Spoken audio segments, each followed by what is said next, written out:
Welcome to non stop news. రోజంతా బిజీగా ఉన్నారా? న్యూస్ అప్డేట్స్ మిస్ అయ్యారా? డోంట్ వరీ, బ్రేక్స్ లేకుండా బోర్ కొట్టకుండా నాన్ స్టాప్ న్యూస్ ప్రతిరోజు రాత్రి 9 గంటలకు నేను హిమబిందు.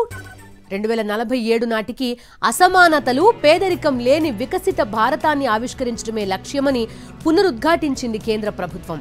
సమ్మిళిత అభివృద్ధే లక్ష్యంగా మధ్యంతర బడ్జెట్ ని పార్లమెంట్లో ప్రవేశపెట్టింది. మహిళలు, యువత, పేదలు, రైతులపై స్పెషల్ ఫోకస్ పెట్టింది. మోదీ సర్కార్ 10 ఏళ్ల ప్రగతిని ప్రస్తావిస్తూనే వచ్చే 25 ఏళ్లలో సాధించాల్సిన అభివృద్ధికి బాటలు వేస్తూ 2024-25 ఆర్థిక సంవత్సరానికి మధ్యంతర బడ్జెట్ ప్రవేశపెట్టింది కేంద్ర ప్రభుత్వం. ఎన్నికల ఏడాది అయినప్పటికీ తాయిలాలకు చోటివ్వలేదు. రైతులు, మహిళలు, యువత, పేదల అభ్యున్నతికి పెద్దపీట వేస్తూ ఓట్ ఆన్ అకౌంట్ తీసుకొచ్చారు కేంద్ర ఆర్థిక మంత్రి నిర్మలా సీతారామన్.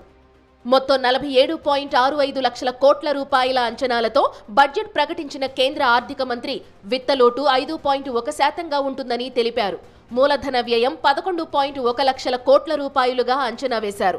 అభివృద్ధి భారత్ లక్ష్యంలో భాగంగా రాష్ట్రాలకు 75,000 కోట్లు వడ్డీ లేని రుణాల గడువును పొడిగిస్తున్నట్లు ప్రకటించారు నిర్మలమ్మ. బడ్జెట్లో అత్యధికంగా రక్షణ శాఖకు 6.2 లక్షల కోట్లు కేటాయించారు.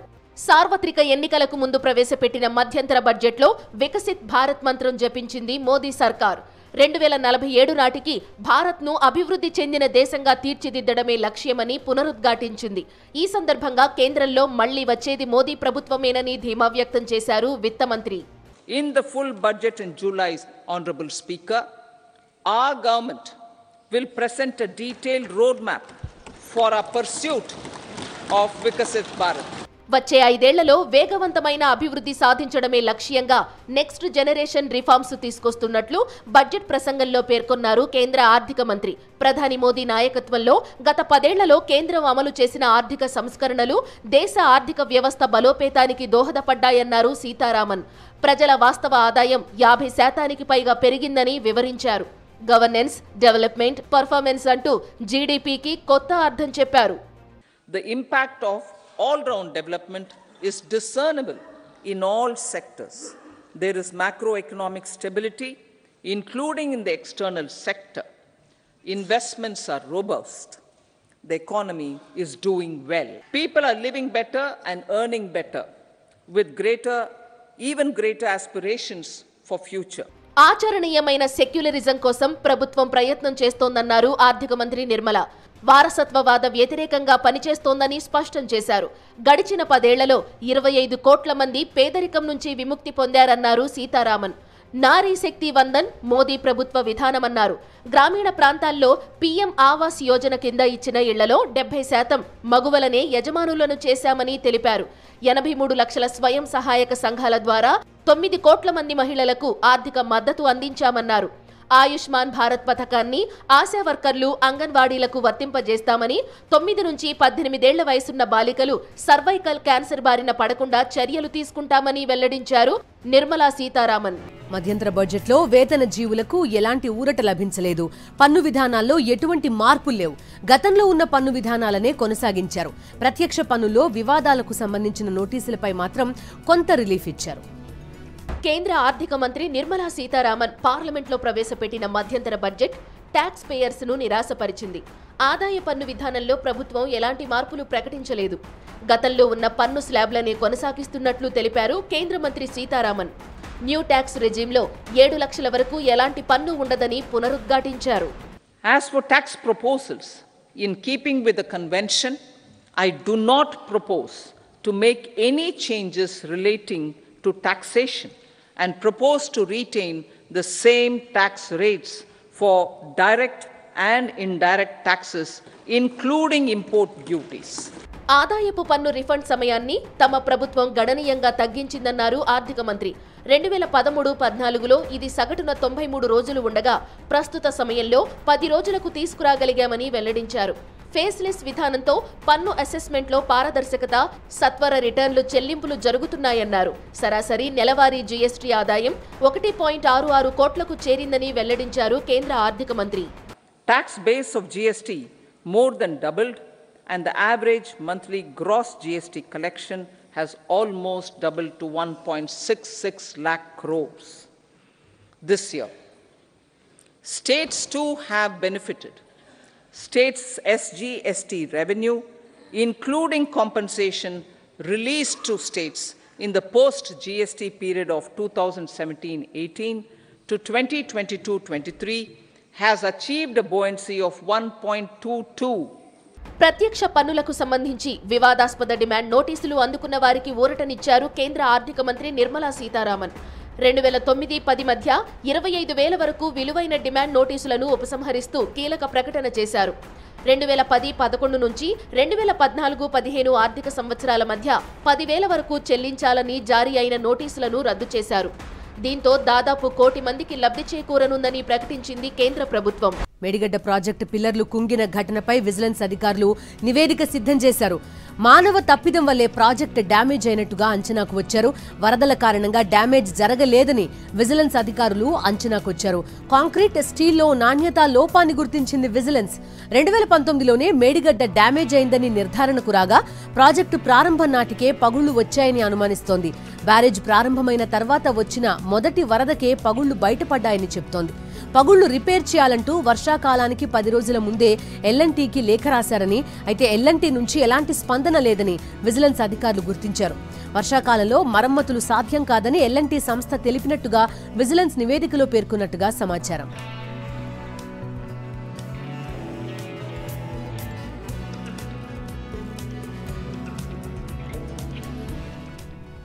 వైఎస్ఆర్సీపీ సిద్ధం సభకు శరవేగంగా ఏర్పాట్లు జరుగుతున్నాయి. ఈ నెల 3న ఏలూరు జిల్లా దెందులూరులో సీఎం వైఎస్ జగన్ అధ్యక్షతన జరిగే సిద్ధం సభకు ఉమ్మడి గోదావరి జిల్లాలతో పాటు కృష్ణా జిల్లా నుంచి భారీ సంఖ్యలో నేతలు, కార్యకర్తలు తరలిరానున్నారు.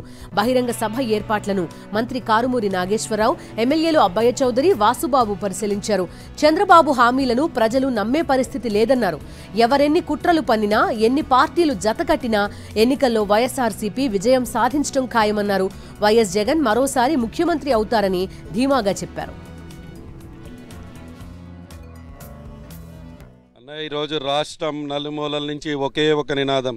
ప్రతి వైఎస్ఆర్ కాంగ్రెస్ పార్టీ కార్యకర్త కూడా ఈరోజు జగనన్నని ముఖ్యమంత్రి పీఠంలో రెండోసారి కూర్చోపెట్టడానికి మేము సిద్ధంగా ఉన్నాము అని చెప్పి ఈరోజు ఈ రాష్ట్రంలో ఉన్నటువంటి ప్రతి పేదవారు, ప్రతి వైఎస్ఆర్ కాంగ్రెస్ పార్టీ కార్యకర్త కూడా చెప్తూ ఉన్నారు. ఈరోజు 3వ తారీఖున గౌరవ ముఖ్యమంత్రి గారు మీరు చెప్పినట్టుగానే రెండోసారి దెందులూరు నియోజకవర్గంలో దెందులూరు గడ్డ మీద అడుగు పెట్టబోతూ ఉన్నారు. జన సునామీని చూడబోతున్నాం. లక్షలాదిగా కార్యకర్తలు తరలి రాబోతూ ఉన్నారు. అన్ని ఏర్పాట్లు కూడా ఇక్కడ సిద్ధం చేస్తూ ఉన్నాం.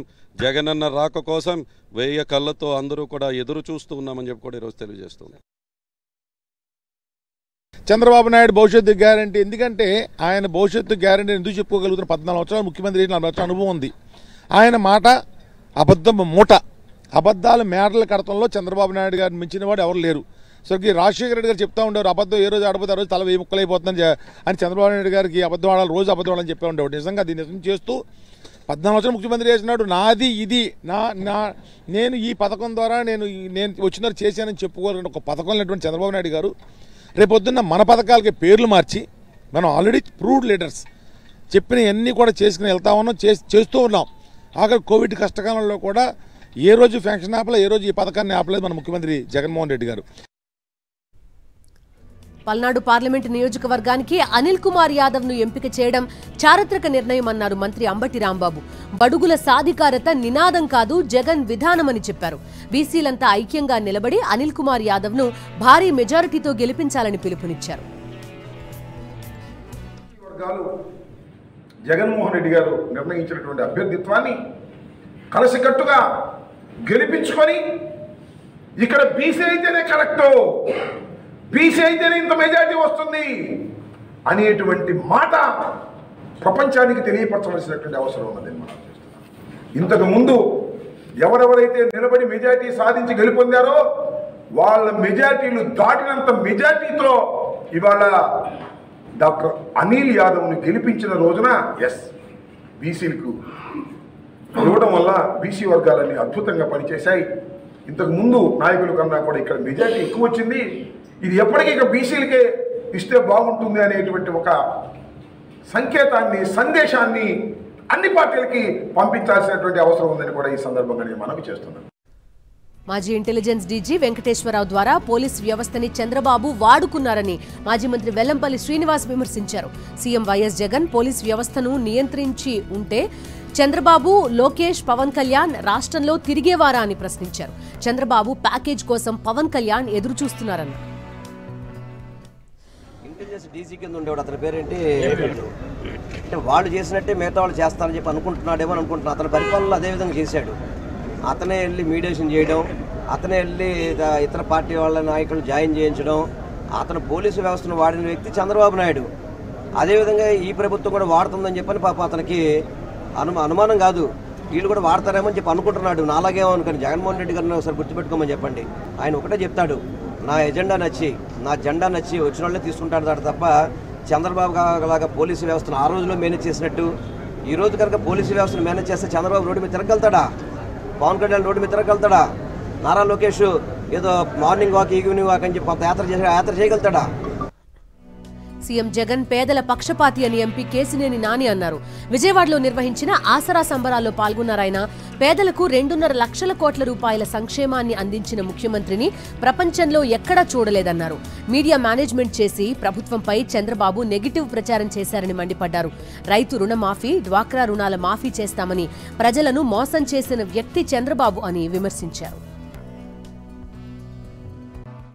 డ్వాక్రా మహిళలకు రుణమాఫీ చేస్తానని చంద్రబాబు నాయుడు గారు చెప్పారు. చేశారా? నేను అప్పుడు ఎంపీని ఆ పార్టీలో. చేశారా?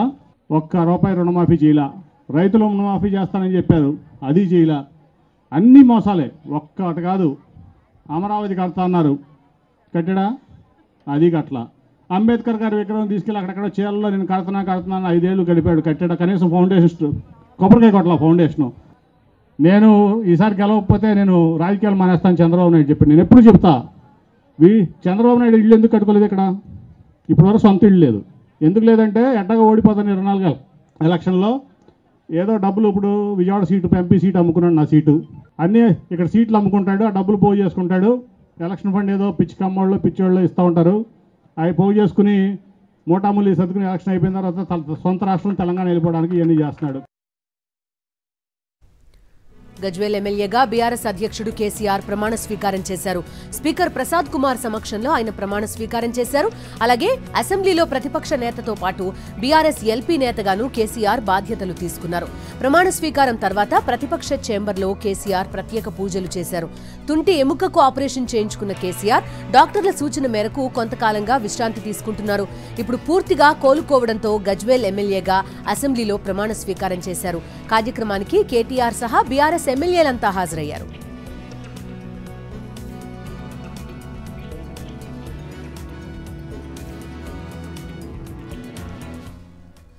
తెలంగాణ, ఏపీ నీటి వాటాల కేటాయింపుపై ఇక నుంచి త్రిసభ్య కమిటీదే తుది నిర్ణయం కానుంది. గురువారం హైదరాబాద్లో ఏపీ, తెలంగాణ ఉన్నతాధికారులతో కృష్ణా నదీ యాజమాన్య బోర్డు సమావేశంలో పలు కీలక నిర్ణయాలు తీసుకున్నారు. ప్రాజెక్టుల భద్రత సైతం బోర్డు పరిధిలోనే ఉంటుందని 2 రాష్ట్రాల అధికారులు తెలిపారు. కృష్ణా జలాల్లో 50% వాటా డిమాండ్కు కట్టుబడి ఉన్నామని తెలంగాణ అధికారులు తెలిపారు.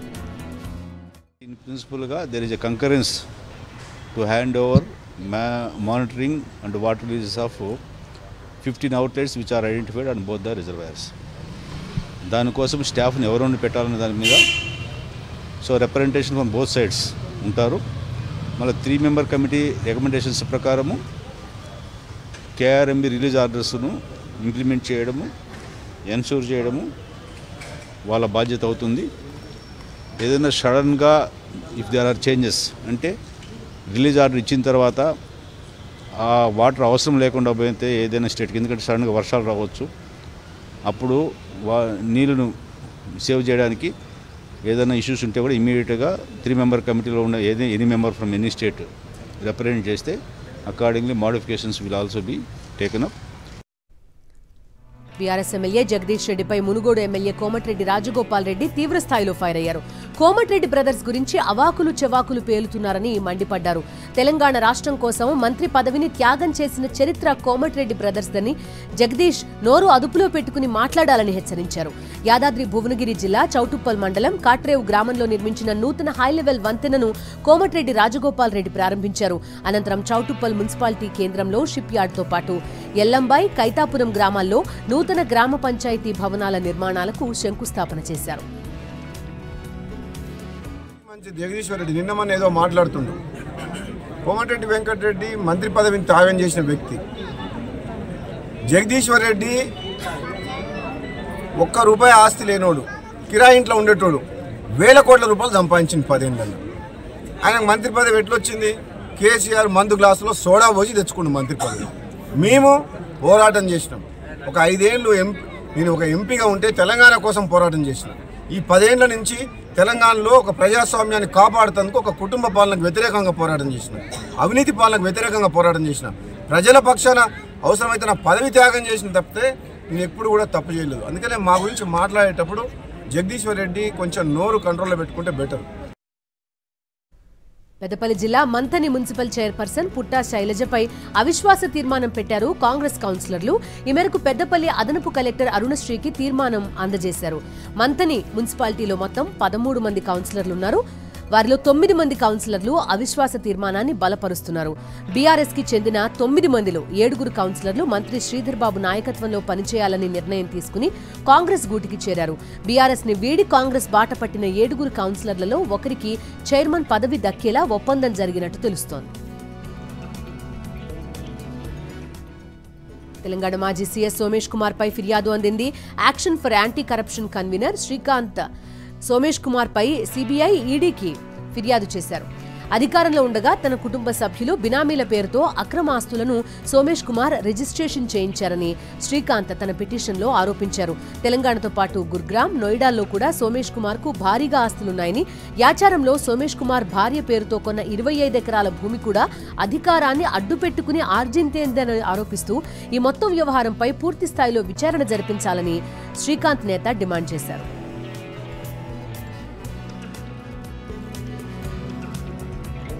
టీవీ5 యాంకర్ సాంబశివరావు కుటుంబ సభ్యులపై మాదాపూర్ పోలీస్ స్టేషన్లో కేసు నమోదైంది. భూ వ్యవహారంలో మోసం చేశారంటూ మాదాపూర్ పోలీసులకు ఫిర్యాదు చేశారు. భూ యజమానులు తమ ప్రమేయం లేకుండా పెట్రోల్ బంక్ కోసం స్థలం లీజుకిచ్చారని ఫిర్యాదులో పేర్కొన్నారు.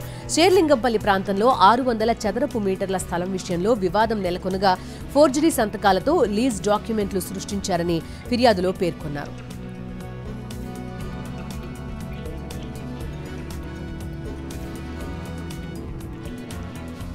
హైదరాబాద్లో పెట్రోల్ బంకుల వ్యాపారం నిర్వహించే టీవీ5 సాంబశివరావు కుటుంబ సభ్యులు ఫోర్జరీ సంతకాలతో తమ స్థలాన్ని హెచ్పీసీఎల్తో లీజ్ చేసుకున్నారని భూ యజమానులు పోలీసులను ఆశ్రయించారు. తమ స్థలంలో పెట్రోల్ బంక్ ఏర్పాటు చేస్తున్న సమయంలో భూ యజమానులు వారిని నిలదీశారు. పెట్రోల్ బంక్ వారికి బదిలీ చేస్తామని వారిని నమ్మించినట్టుగా ఫిర్యాదులో పేర్కొన్నారు. ఎంతకాలం గడిచినా బదిలీ చేయకపోవడంతో కంపెనీని ఆశ్రయించారు. ఫోర్జరీ వ్యవహారం కంపెనీ ద్వారా తెలిసినట్టు పోలీసులకు చెప్పారు.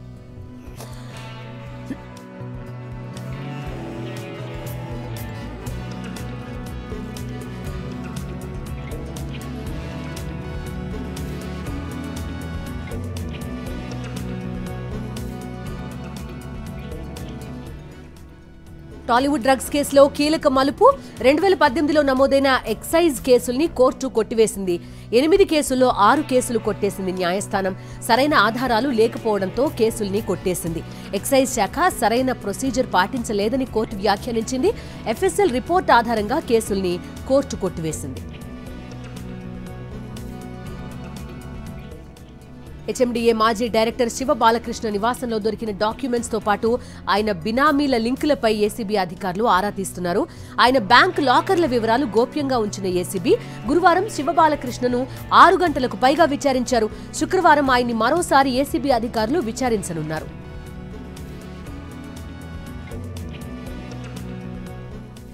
నకిలీ పాస్పోర్ట్ కేసులో మరో 3 అరెస్ట్ చేశారు తెలంగాణ సిఐడి అధికారులు. ఆదిలాబాద్ పాస్పోర్ట్ సేవా కేంద్రంలో పనిచేస్తున్న ప్రణబ్, ఎస్బీ, ఏఎస్ఐ లక్ష్మణ్లతో పాటు మరో ఏజెంట్ ని ముంబైలో అదుపులోకి తీసుకున్నారు. ఈ కేసులో ఇప్పటివరకు 15 మందిని అరెస్ట్ చేయగా స్కామ్ పై విచారణ జరుపుతున్నారు. ఈ కేసులో ఇప్పటివరకు శ్రీలంక రెఫ్యూజీలకు 95 పాస్పోర్ట్లు జారీ అయినట్టు గుర్తించిన సిఐడి వీరిపై ఇమ్మిగ్రేషన్ అధికారులకు సమాచారం ఇచ్చినట్టు తెలిపారు. భూ కుంభకోణంలో అరెస్టైన జార్ఖండ్ మాజీ సీఎం హేమంత్ సోరెన్ ను రేపటి వరకు జ్యుడిషియల్ కస్టడీలో ఉంచాలని రాంచీలోని పీఎంఎల్ఏ కోర్టు ఆదేశించింది. సోరెన్ ను 10 రోజుల కస్టడీకి ఇవ్వాలని ఈడీ పిటిషన్ వేగా దీనిపై విచారణ జరిపిన కోర్టు నిర్ణయాన్ని శుక్రవారానికి వాయిదా వేసింది. అటు తన అరెస్ట్ ని సవాల్ చేస్తూ సుప్రీంకోర్టును ఆశ్రయించారు హేమంత్ సోరెన్. ప్రజాస్వామ్యబద్ధంగా ఎన్నికైన ప్రభుత్వాన్ని అస్థిరపరిచేందుకు ఈడీ అధికార దుర్వినియోగానికి పాల్పడిందని ఆయన పిటిషన్లో పేర్కొన్నారు. ఈ పిటిషన్ ని విచారణకు స్వీకరించిన సుప్రీంకోర్టు శుక్రవారం విచారణ జరపనుంది. వారణాసిలోని జ్ఞాన్వాపి బేస్మెంట్లోని ఆలయంలో 30 ఏళ్ల తర్వాత పూజలు ప్రారంభమయ్యాయి. జిల్లా కోర్టు ఆదేశాలతో బారికేడ్లను తొలగించిన అధికారులు పూజలు నిర్వహించారు. జిల్లా magistrate Rajalingam, police commissioner Ashok Kumar ఆధ్వర్యంలో అర్ధరాత్రి పూజలు చేశారు. బారికేడ్లను తొలగించి అధికారులు సుమారు 1 గంట సమయంలో పూజలు చేసి బయటకొచ్చారు. మరోవైపు జ్ఞాన్వాపి వద్ద పోలీసులు భారీ భద్రత ఏర్పాటు చేశారు.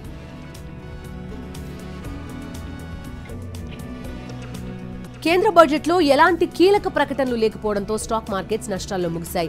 బడ్జెట్ ప్రసంగించే సమయంలో హౌసింగ్, రైల్వే, ఇన్ఫ్రా రంగాల షేర్లు రాణించడంతో సూచీలు లాభాల్లోకి వెళ్లినప్పటికీ కార్పొరేట్స్ ని సంతృప్తి పరిచేలా ఎలాంటి ప్రకటనలు లేకపోవడంతో చివరికి నష్టాల్లో ముగిశాయి. సెన్సెక్స్ 106 పాయింట్ల నష్టంతో 71,645 పాయింట్ల వద్ద ముగిసింది. నిఫ్టీ 28 పాయింట్ల నష్టంతో 21,697 పాయింట్ల వద్ద ముగిసింది. సెక్టర్ సూచీల్లో రియాలిటీ 1.05%, టెక్ సూచీలు 0.46%, క్యాపిటల్ గూడ్స్ 1.12% నష్టపోయాయి. బంగారం ధర చూద్దాం. హైదరాబాద్ లో 22 క్యారెట్ల 10 గ్రాముల ధర 58,150 రూపాయలు, 24 క్యారెట్ల ధర 63,440 రూపాయలు. చెన్నైలో 22 క్యారెట్ల 10 గ్రాముల ధర 58,800 రూపాయలు కాగా 24 క్యారెట్ల ధర 64,150 రూపాయలుగా ఉంది. విజయవాడ మార్కెట్లో 22 క్యారెట్ల బంగారం 58,150 రూపాయలుంటే 24 క్యారెట్ల ధర 63,440 రూపాయలు. ముంబైలో 22 క్యారెట్ల 10 గ్రాముల ధర 58,150 రూపాయలు, 24 క్యారెట్ల ధర 63,440 రూపాయలు. పేమెంట్స్ బ్యాంక్ సేవలు నిలిపివేయాలన్న రిజర్వ్ బ్యాంక్ ఆదేశాలతో దేశీయ స్టాక్ మార్కెట్స్ లో పేటీఎం షేర్లు కుప్పకూలాయి. ఇన్వెస్టర్లు అమ్మకాలకు ఎగబడడంతో 20% లోయర్ సర్క్యూట్ కి పడిపోయాయి. ఇంట్రాడే ట్రేడింగ్ లో ఉదయం 9 గంటల 28 నిమిషాల సమయంలో పేటీఎం షేర్ ధర 609 రూపాయలకు దిగజారింది. ఫిబ్రవరి 29 తర్వాత పేటీఎం పేమెంట్స్ బ్యాంక్ లో ప్రీపెయిడ్ ఇన్స్ట్రుమెంట్, వాలెట్, ఫాస్టాగ్లలో డిపాజిట్లు, టాపప్లు చేపట్టకూడదని ఆదేశించింది ఆర్బీఐ. బ్యాంకులో నిబంధనల ఉల్లంఘనను గుర్తించి ఈ నిర్ణయం తీసుకున్నట్టు తన ప్రకటనలో తెలిపింది. దీంతో పేటీఎం షేర్ హోల్డర్లలో అలజడి రేగింది. మార్కెట్స్ ఓపెన్ కాగానే చాలా మంది పెట్టుబడిదారులు తమ షేర్లను విక్రయించేందుకు పోటీ పడ్డారు. అలా కొన్ని క్షణాల్లోనే పేటీఎం స్టాక్ 20% క్షీణతకు గురైంది. ఈ అమ్మకాల ఒత్తిడి రేపు కూడా కొనసాగే అవకాశం ఉందని అంచనా వేస్తున్నాయి మార్కెట్ వర్గాలు. విశాఖ నగరం అందాలు చూసి ఇంగ్లాండ్ క్రికెట్ ఫ్యాన్స్ ఆశ్చర్యపోతున్నారు. రేపటి నుంచి వైజాగ్ వైఎస్ఆర్ స్టేడియంలో మొదలయ్యే ఇండియా ఇంగ్లాండ్ జట్ల మధ్య రెండో టెస్టు కోసం అక్కడి నుంచి వచ్చిన ఆ జట్టు ఫ్యాన్స్ విశాఖలో ఎంజాయ్ చేస్తున్నారు. విశాఖ వాతావరణం, బీచ్ అందాలే కాదు, విశాఖ మహానగరంలో రోడ్లు సైతం అద్భుతంగా ఉన్నాయని ప్రశంసిస్తున్నారు. విశాఖలోని ఆర్కే బీచ్, ఫ్లైట్ మ్యూజియంను సందర్శించిన ఇంగ్లాండ్ ఫ్యాన్స్ బీచ్ ఒడ్డున సేద తీరారు.